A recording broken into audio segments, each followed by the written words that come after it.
How's your wife doing? She's great. You know, she's doing okay. She was sick for a while. She was during the first trimester. She was not feeling so good, but she's finally turned a corner.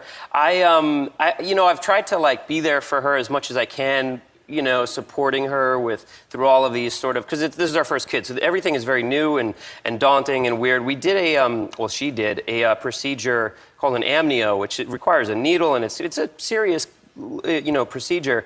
And I was next to her while this was happening, and a needle's going into her, abdomen area, and there's the doctor, and there's like, he's like, you have to be very, very still. I mean, this is very important that you be very still. My wife is kind of freaked out, and I'm like, baby, I'm here for you. I'm your rock. Don't worry. Grab my hand. Hold my hand tight. I got you. Don't worry. Everything's going to be fine. It's just a needle. Everything's good. And the doctor's like, okay, good. Keep her still. It's very important. She doesn't move, and her eyes are closed, and the needle's going in, and you can see in the ultrasound the needle going in, and it starts going. You can see the baby, too, like right next to the needle, and it goes in. I'm like, baby, I got you. Just stay still. Just don't do anything. And the needle goes in, and the first thing I do is I go, oh my God. And Jenny's like, what? And the doctor's like, you guys, you have to stop moving. You have to stop moving. This is your baby. There's a lot at stake here. And so anyway,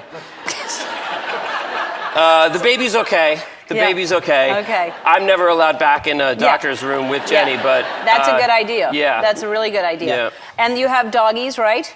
Yeah, we have 3 dogs right now. How will they be with the baby? Well, that's an interesting question. We'll see. You have to bring the blanket home and let them smell the baby smells and stuff like that. And keep the baby in the dog near the stomach. Is that what you do? I'm just making it up. I don't know. Okay.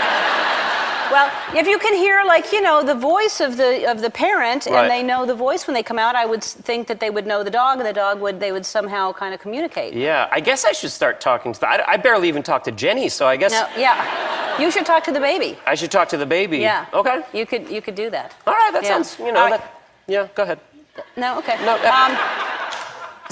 no, I have more advice, but it's probably wrong. But I would like to hear it. No, it was. I was just going to say I sang to my godchild when she was in the womb, but I sang like the call letters of a radio station, and it was really stupid because I thought that was funny to sing the call letters like 102.9 KACE, and so I would sing to the baby through the stomach all the time.